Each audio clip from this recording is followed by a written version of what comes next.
Hi everybody, welcome once again to Wide Open Sports. My name is Israel Gutierrez and today I'm very happy, I'm very excited because I'm gonna share with you this chat that I had with Darren Jack, the founder of Half of Fame Collection located in Burlington, Ontario. We had an amazing time chatting about racing, history, memorabilia, collectables, and I'm very excited to share it with you. So enjoy the interview. Thank you very much for watching and hasta la vista, babies. ¡Vámonos!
Hi everybody, welcome once again to Wide Open Sports. Today is a very special day for me. I'm very excited. I'm super happy to be here in this Hall of Fame collection. I'm here with Darren Jack, who is the mastermind of this project.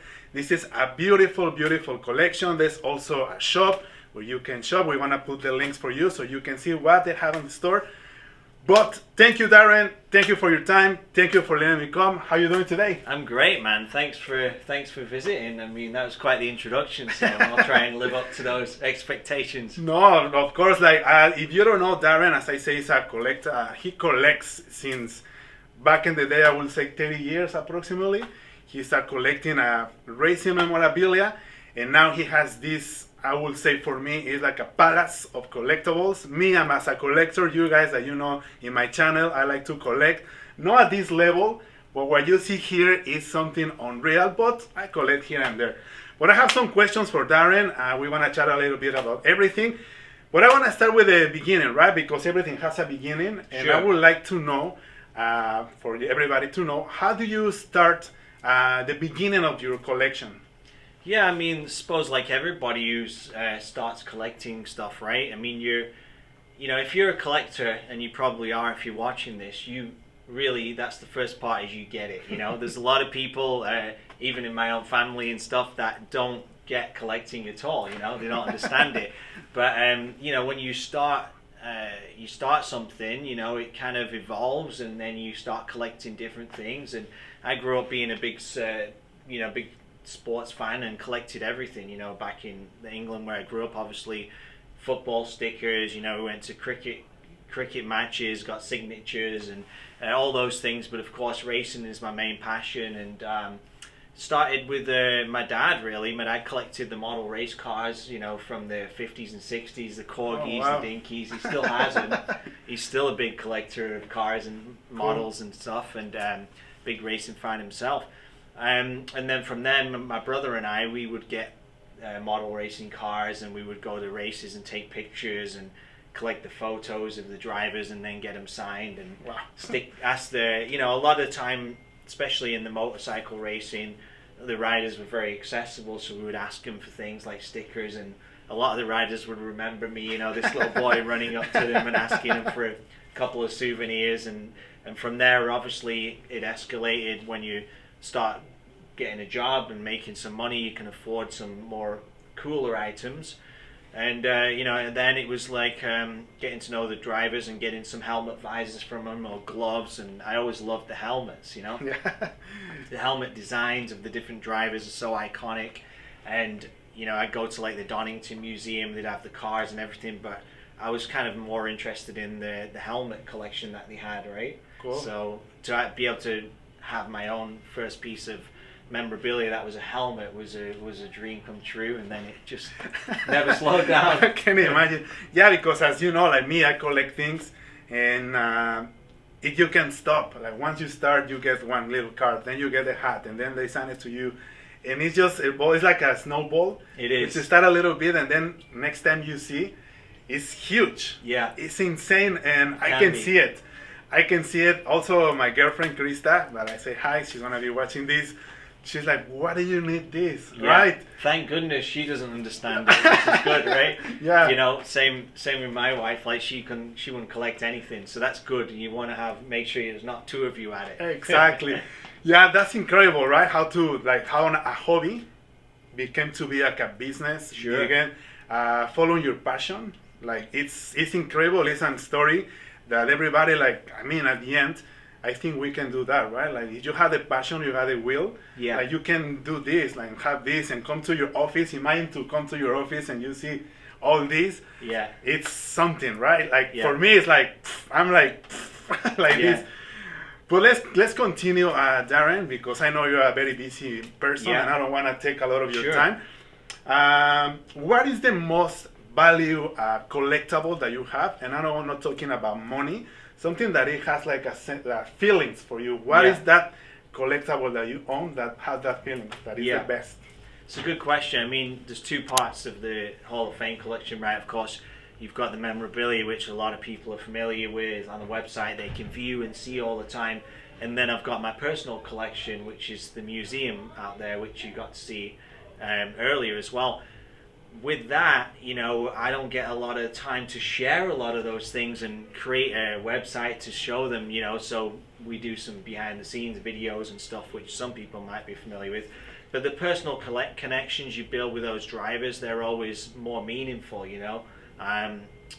For me, back, you know, several years now, a connection with like Dan Weldon. He was like my favorite driver, and we were similar age and stuff, and both being British and everything. It was just one of the guys that I got to know on a personal level before anybody else, you know, like, so that, you know, and the fact that he had success racing in America and everything, and his helmet designs were always pretty cool, so a lot of his memorabilia means a lot to me. I've got, you know, probably 15 of his helmets, 10 of his suits, his go-kart he raced. I'm close to acquiring his Indy Car, believe it or not. So the Weldon stuff means a lot. Mansell was always my favorite growing up. So owning like Nigel Mansell's genuine suit and stuff, and his gloves from Ferrari, they mean a lot. Yeah, you know, so it's always the drivers that you're kind of interested in. Even Mario Andretti, you know, he raced a large part of his career before I was even born. But just his stuff from the 60s is just iconic, you know, like his early helmets and suits, and I just love Mario and getting to know him in the recent years. Just his stuff really means a lot to me too. It's kind of priceless, right? Yeah, cool. No, like as you said, right, like for some of us, like on our age range, we're on the 4th level already. Like we like all the classics. Like we're in front of this iconic helmet. Sure. Which people know is my favorite driver. And this one is from '94. There's a Niki Lauda. There is a Gilles Villeneuve. I want to show you some videos. There's Alonso's. There's so many. And I think these helmets, personally, have, for our age, like that's a sentimental, like this is the best. To me, to see this like with my eyes right here, I'm just like, it's unreal. Like, and they're so beautiful, right? The helmets back in the day. I don't know, like now they have more technology, aerodynamics, but these simple designs, I think they tell a lot, right? And they have their own design, and you can recognize this is Senna's, this is Mansell's, this is one, this is the other. Very recognizable. Right? And now the halo doesn't help us a lot in other categories, but that's what it is. Now, good to know that you are Weldon and Mansell, right? Yeah. Next question is a little tough one, because me as a collector, I have my goal. There's something always that I want that I cannot have now. Yeah. But my question is, Darren, what is the collectible around the world that you want the most, but you don't have? Yeah, it's a great question, actually. I think about my Indy 500 collection of memorabilia that I have, and one of the things I care about the most is the Champions collection, if you like, because it was that one moment for that driver to become an icon. You know, we saw it in 2021. Helio Castroneves wins his 4th Indianapolis 500, right? So there's those moments where that driver achieved history, and looking back through my collection, I was able to acquire something from every Indianapolis 500 champion from 1956 to 2021. There's nobody missing, you know.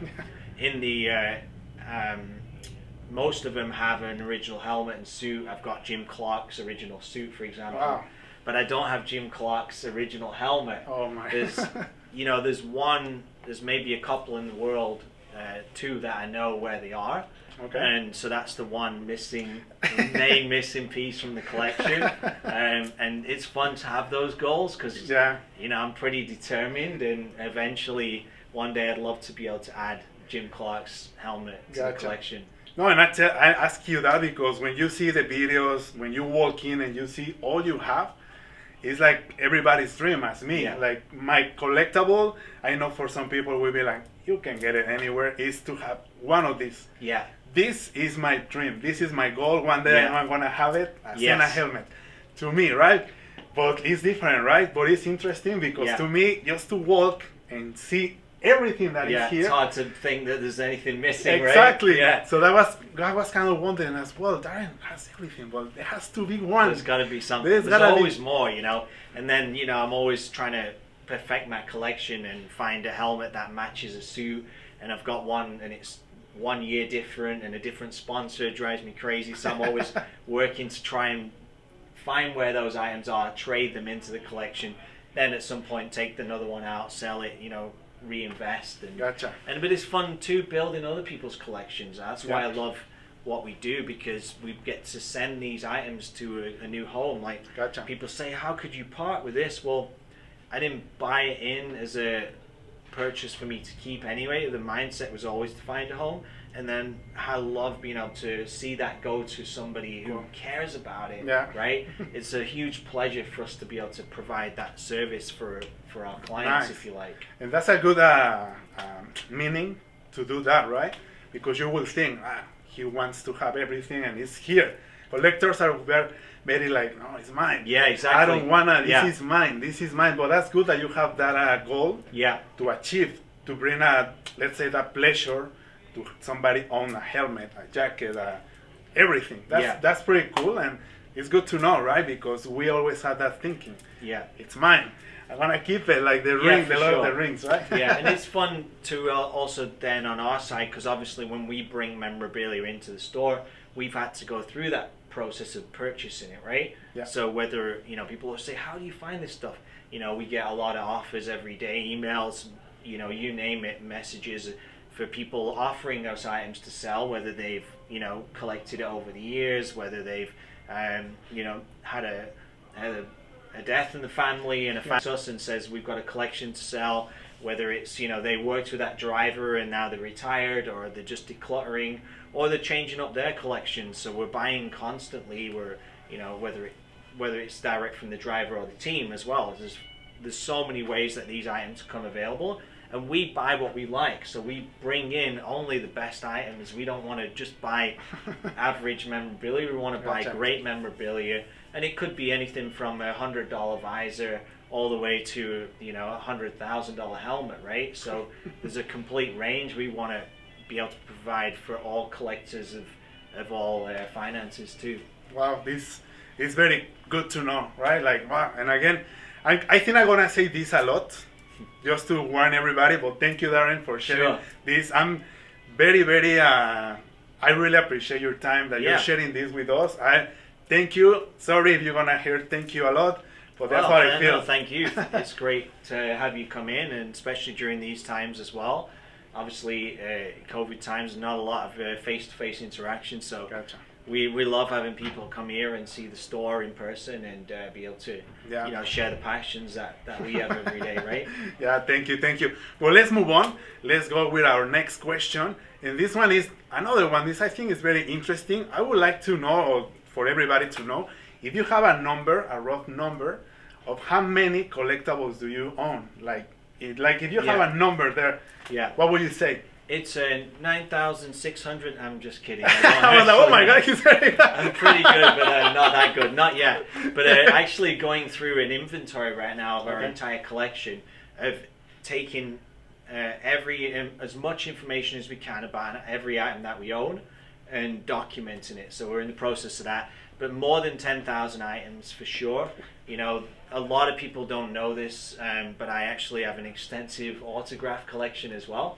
When I get to spend time with my autograph collection, because basically it's a history of the drivers. So on the Indy 500 side, I've got items signed by each driver, or as many as possible, from 1911 to 2021. Wow. And I've got close to 600 different drivers' signatures during that time. And there's, I think, you know, there's not quite 800 starters in history, 785, something like that. Okay. And then on the F1 side, from 1950, when the World Championship started, all the way to 2021 as well. Basically, I've got more than 500 F1 signatures. So I like to get one photograph signed of every driver for my collection, which is really fun. Wow. And the history of looking back at, you know, who is this driver in 1953 who did the British Grand Prix once? You know, and what happened to him, and and how can we find that signature? You know, because he only did that one race. That's and true. Whether it's finding old programs and things like that stuff. So I'm always, you know, collecting too. And a lot of the signatures that we have on the website are ones that came from my collection.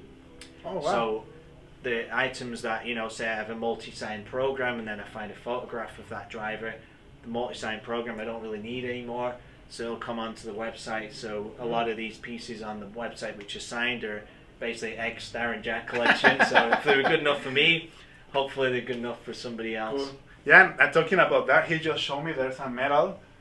It was somewhere else, a medal that is a Ayrton Senna medal, and it has, like, he was world champion 88, 91, and 90. And I was like, where do you get it? And he's like, no, I got it like back in the day, and it was in my collection, but now I put it for sale. So imagine the number of collectibles that this guy has is unreal, and it's really, really cool. Personally, I think I don't hit the 100 collectibles, and I feel that I have a lot. I feel like, and even as I say earlier, my girlfriend is like, why do you need this? It's unreal, like over 10,000. Yeah. Wow, it's really, really cool. And let's continue, Mr. Darren.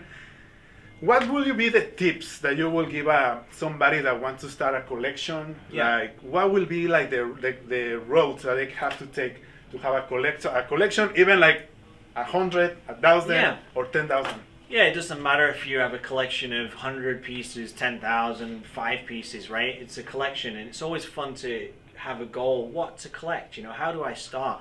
So, I mean, start with something that you're interested in, right? So if you're a Formula One fan, and you want to collect the Topps cards, you know, try and collect the set or whatever, or collect your favorite drivers. Have a goal, have a mindset of what you want to achieve. You know, I was just talking with one of my customers today who has a Ferrari memorabilia collection. So he actually collects a suit from every driver. I think it's since maybe the 1990s or something like that. And I've been helping him acquire them.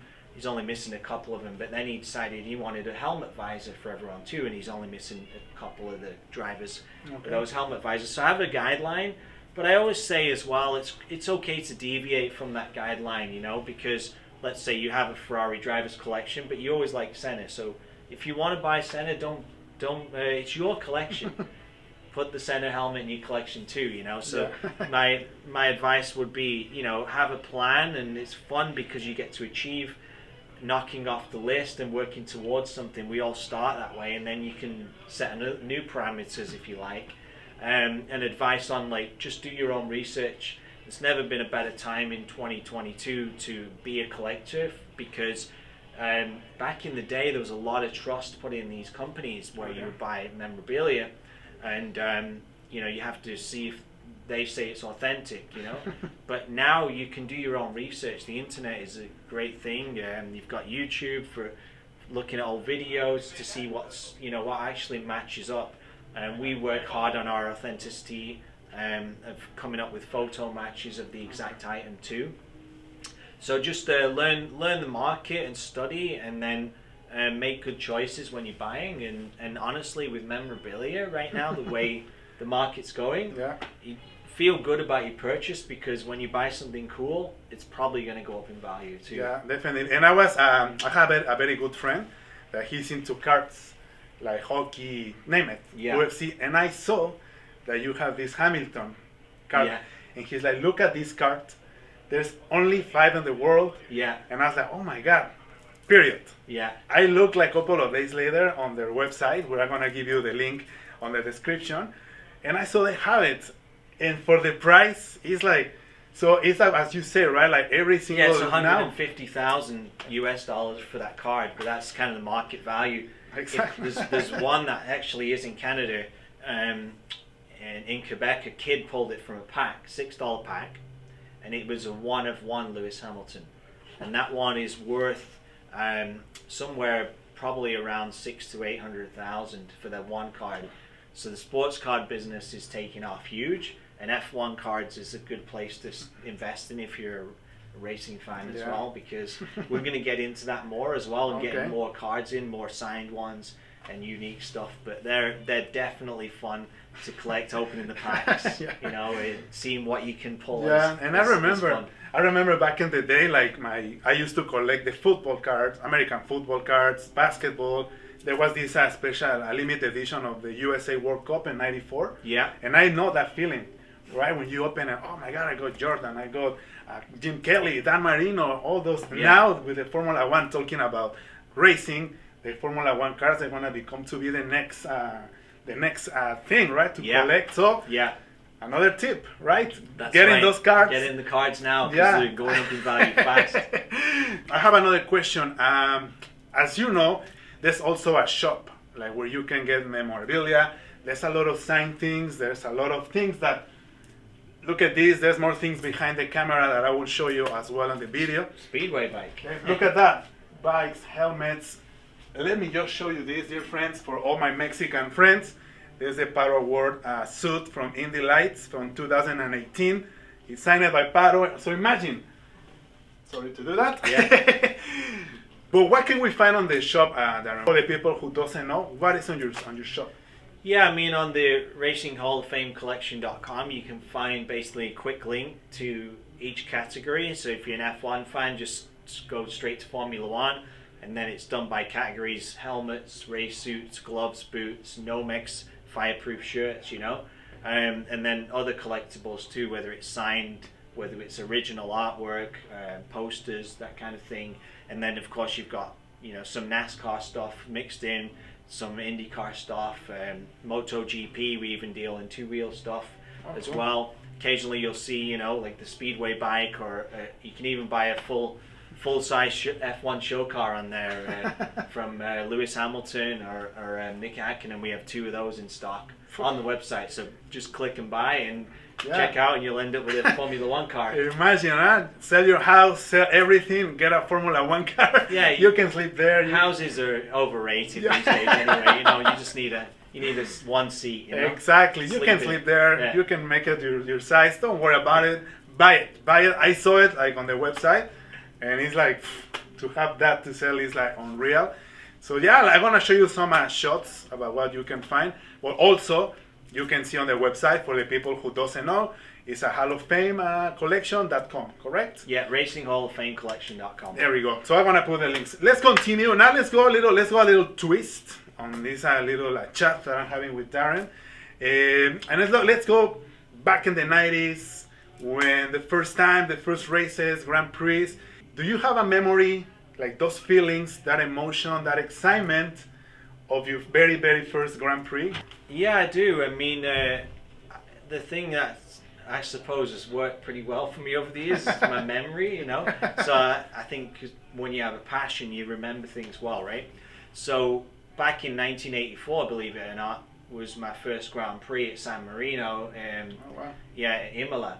And we were there with my parents and my brother on vacation. And how many people remember something from when they were 4 years old? Yeah, exactly. I really do remember getting to see, you know, Niki Lauda race in person, and Alain Prost and Ayrton Senna's first season I even remember that's the only race he never qualified for, but being there in practice, you know, seeing his car. But I also picked up one of my first pieces of memorabilia, if you like. There was to a 4-year-old kid, it was a giant Ferrari flag was on the floor. It had been left in the rain. We were in a pouring rainstorm inside of a shop, much like this. And after several hours of sheltering from the rain, we came out and I saw the flag was still there, and I told my dad, and he made me swear that I saw it when I came in, telling the truth. And so I picked up this Ferrari Gilles Villeneuve flag that I kept, and all these years later I still have it. Wow. I mean, no surprise, right?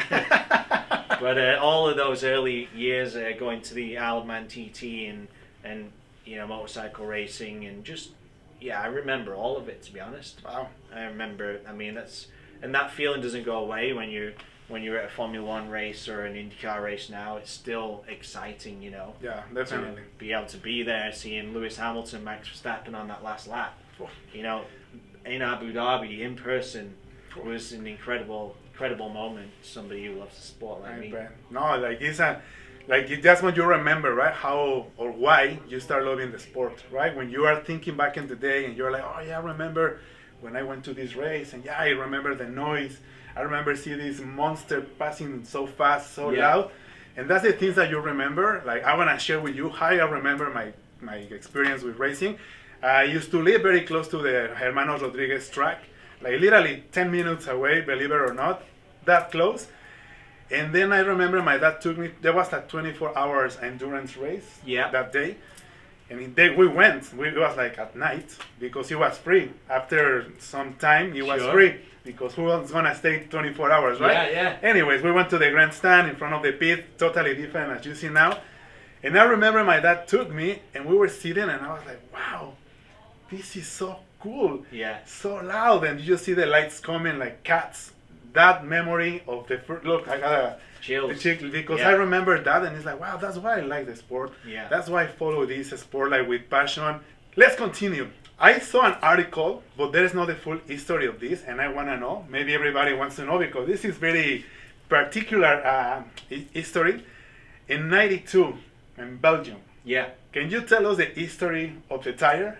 Yeah, sure. So in '92, you know, was Michael Schumacher's first victory, of course. A lot of people will know that in the Benetton. Year before, I was actually in Spa for the first time in '91, and on Thursday afternoon we were on pit lane, just visiting the track for the first time. We actually parked on the grid, if you can believe it or not, because it was a street. My dad parked in pole position, we jumped over the wall, and we were looking at the pit lane. Talked to the Jordan mechanics, and we asked who was replacing Bertrand Gachot. He said Michael Schumacher, and we were like, oh, you know, wow. You know, we knew who were in sports cars, but we were thinking that was kind of why are they hiring him? I went into the garage, and you know, a cheeky 11-year-old boy sneaked through the back and with my program, saw Schumacher, got it signed by him, his first ever F1 autograph. Oh my God! Still have that program, of course. And then a year later, my brother was actually a big Schumacher fan in the day, and we mostly, my family, cheered for the British drivers, so we cheered against him. You know, we cheered for Mansell and Damon Hill and anybody but Schumacher at the time. Although we appreciated how good he was. Long story short, he wins his first race, you know, on the Sunday, and earlier in the weekend, we were watching at La Source, you know, the first corner. And he kind of lost it going in practice and hit the barrier. We took some pictures of it with our cameras, you know, he's Schumacher spun, you know. I went into the paddock, asked one of the mechanics what they were doing with this old rim, and it was damaged. They said, oh, throw it out. I said, well, can I have it? Yeah, sure. Some skinny 12-year-old kid like me was carrying it through the forest for 3 miles all the way back to my campsite in the rain. You know, I would do that often, just stay in the F1 paddock for all hours, and then I got back to my campsite and I said, "Hey, Dad, you know, I've got this wheel, you know." And he said to me, "We're not taking that home, son." I says, "Yeah, we are. In fact, if you grab that wheel over here, it's very much similar." So this is actually an F3000 wheel, which I picked up around. I feel like I got this like a year later, because I got the Schumacher one. I got this in Silverstone, and it was also damaged. And I said, well, I'm kind of collecting these now. I'm going to get this one. So I have the Schumacher one at home. It's one of the few pieces I keep in my office. But it's very much like that. And it's very heavy even now. So I carried this a long way, and it was exhausting. And there was no way I was giving that wheel up. And so I won the battle and stayed in my collection. But what an incredible story, right? Again, going back to the beginning, when you like to collect things, you don't care. Yeah. You have that, like, I want to have it. Yeah. It's mine. Like, you have that mindset. And look at now, like, talking about 30 years later, imagine the value that has. That you were like, I just want the wheel from this German guy. Yeah. And imagine if we go now, 2022, the value of that wheel. Sure. It's incredible, right? That's the collector mindset. So take notes. If everybody's watching live, watching the video, take notes, because that's how you make your collection this amazing and big. Darren, your greatest memory of any Grand Prix. I know you've been in MotoGP, Indy Car, Formula 1 and more. Yeah. What is the greatest memory of a Grand Prix and all the ones that you have seen? Yeah, one thing that comes to mind is, when you're a child, there's sort of something that's just so amazing about it. It's like these characters, these racing drivers, they're superhuman. Now some of my best friends are professional racing drivers, and they're kind of like big deal, right? Like, you're not a big shot, I don't care, like, even though I respect them, but they're just people, right? But when you're a child, you look up to these sort of superhuman characters, and I think of Nigel Mansell and being 12 years old, and when he won the British Grand Prix in '92, I was making a run for it. I didn't even ask my parents. Like, as soon as he won and everybody was going on the track, I was gone. Like, see you. And so I was off, like, joining everyone. People was jumping over fences. Marshals were trying to tell them to get down, and we were just going. And I was, all these adults, mostly men, who were acting like idiots. Women probably got more sense. and this young boy who's like 12. So we're on the side, and now we're on the side of the track. And we're waiting for Mansell to come across the finish line. And Damon Hill, I remember he was the last finisher in the Brabham. Okay. The year before he moved to Williams. And one fan ran across the track in front of Damon as he was finishing the race. And I was like, what is happening here? Damon crosses the line, Mansell crosses the line, and now everybody's going. And I'm, I was pretty fast, little 12-year-old. Okay, I'm going to beat everyone. So I raced to the pit wall and kind of got there first. We were watching the podium, and this marshal said to me, hey son, you need some help? You want to come up here? And I says, no, I'm fine. He goes, I'll ask you one more time. You need help there? Are you okay? And I was like, oh yeah, I need help. So then he pulled me up on the pit wall, and we watched. Wow. So that's probably one of my good memories as a child. Wow, what a memory. Like, honestly, that's, again, right? Like, when you're a child, you have that, like, courage. You're like, I want to know. And then when you are an adult, you have those memories, and you're like, I'm glad that I did it. Yeah, exactly. I'm glad that do it when you're young, right? When you're jump and I run and I did this guy, it's amazing. And Yeah. again, I have a couple of more questions, but again, as I said before, I'm gonna thank Darren. Thank you to share with us Pleasure. these memories. All this is amazing. Now, as you know, for the people who's watching us live, my channel is orientated. I'm from Mexico. For more Latin American people, for Mexican people. Yeah. And I saw that you have some collectibles there on the museum and the other room about some Mexican drivers. Adrian Fernandez, Pat Howard, Michel Jourdain suit. I saw Mario Dominguez visor somewhere here. And I want to know, like, for all our friends, did you have the chance to meet them? How was that trade? Did you meet Adrian Fernandez? How was that trade? How was to do that with our legend in Mexico? Yeah, sure.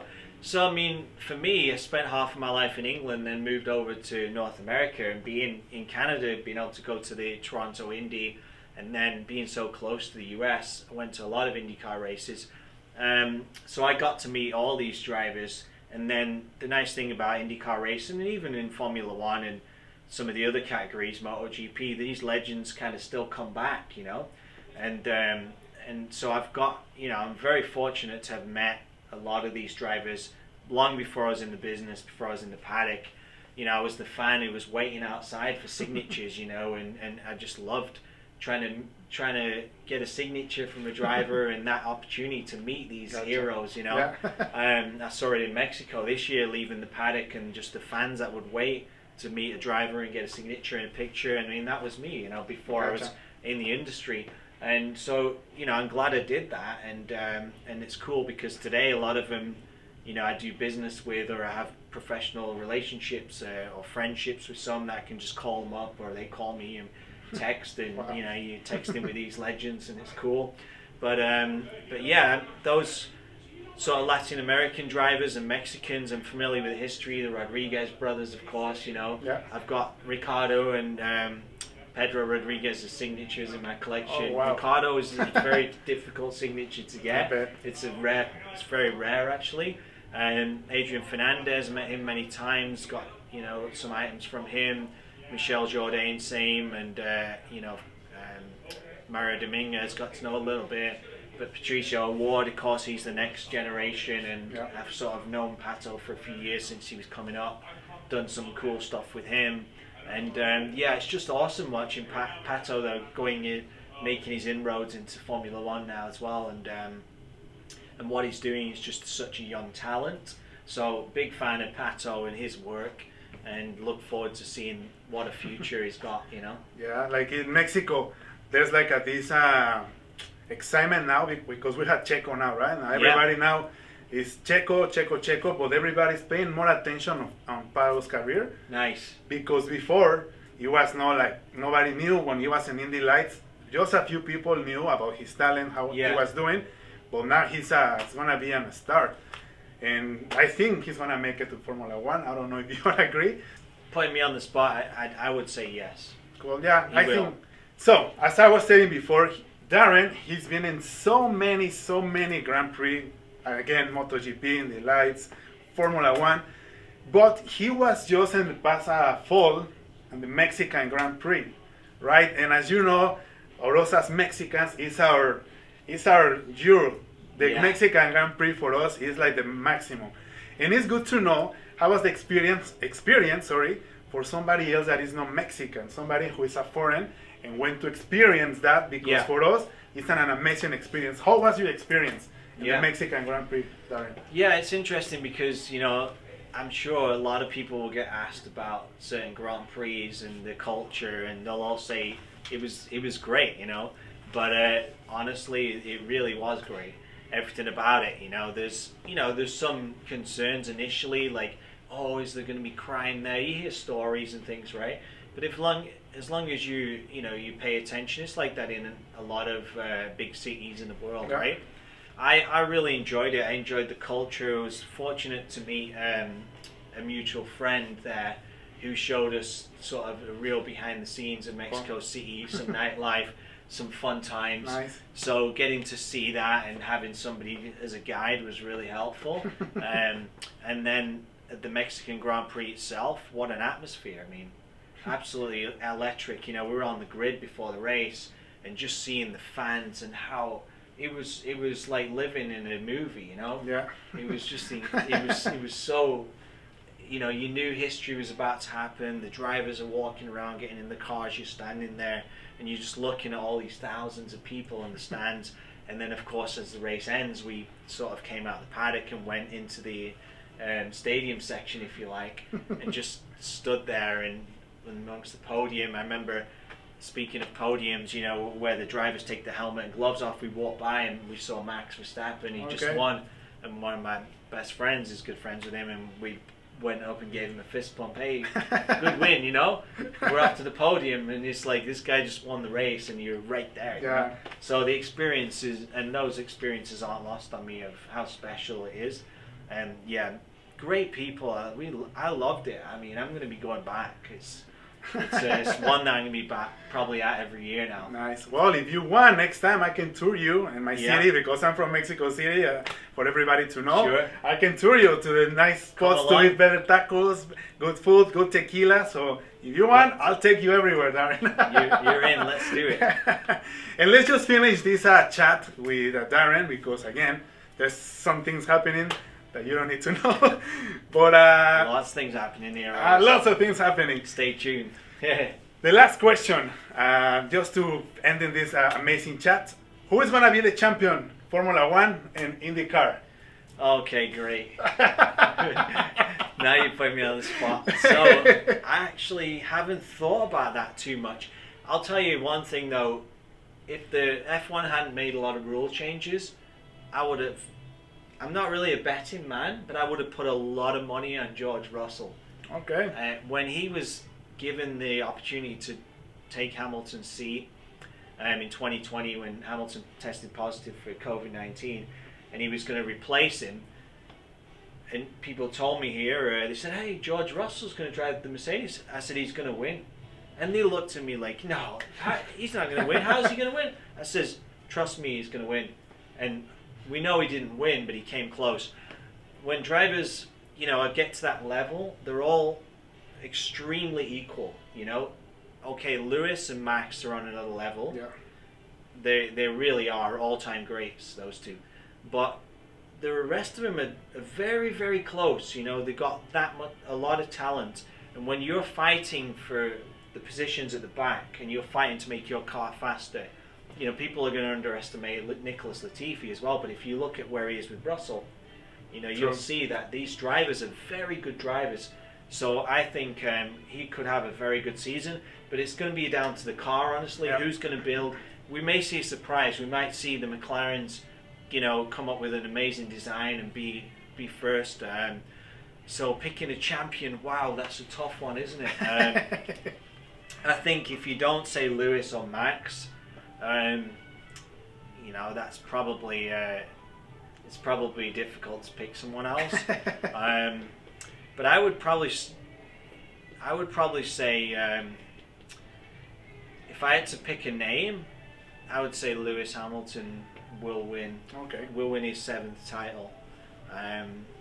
But yeah, and then IndyCar. Okay, let's do that one. That's also difficult because obviously in IndyCar there's a lot more More parity. competitive, right? Yeah, it's more competitive.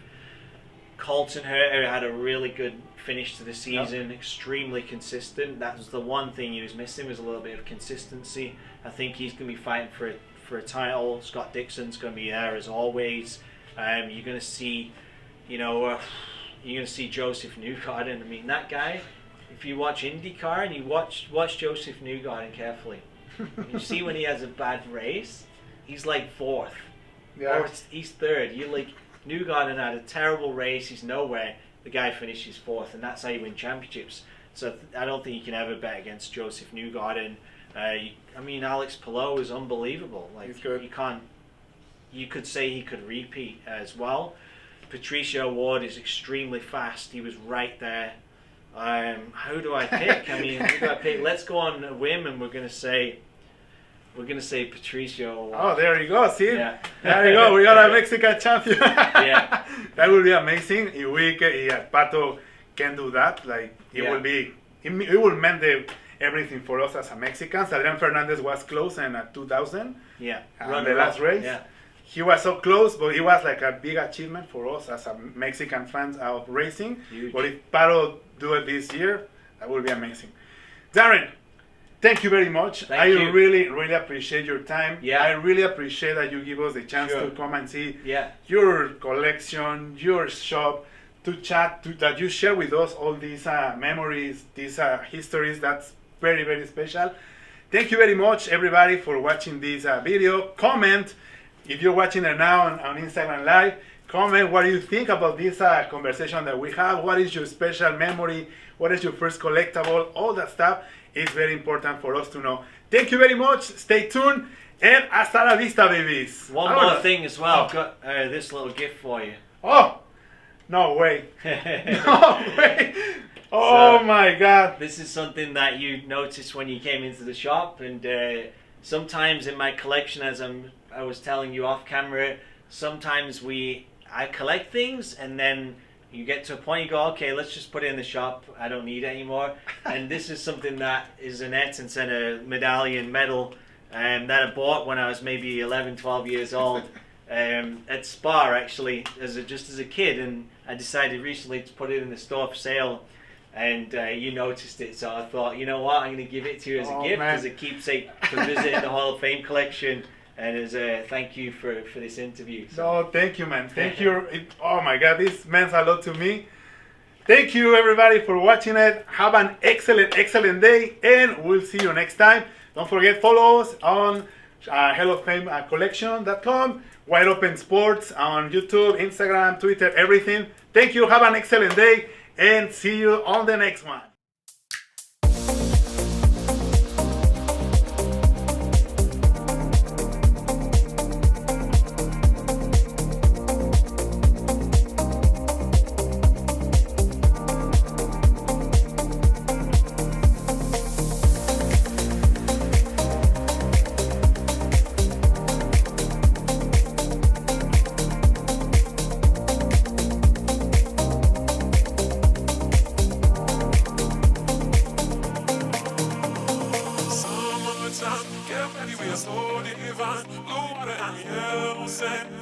Just you and me.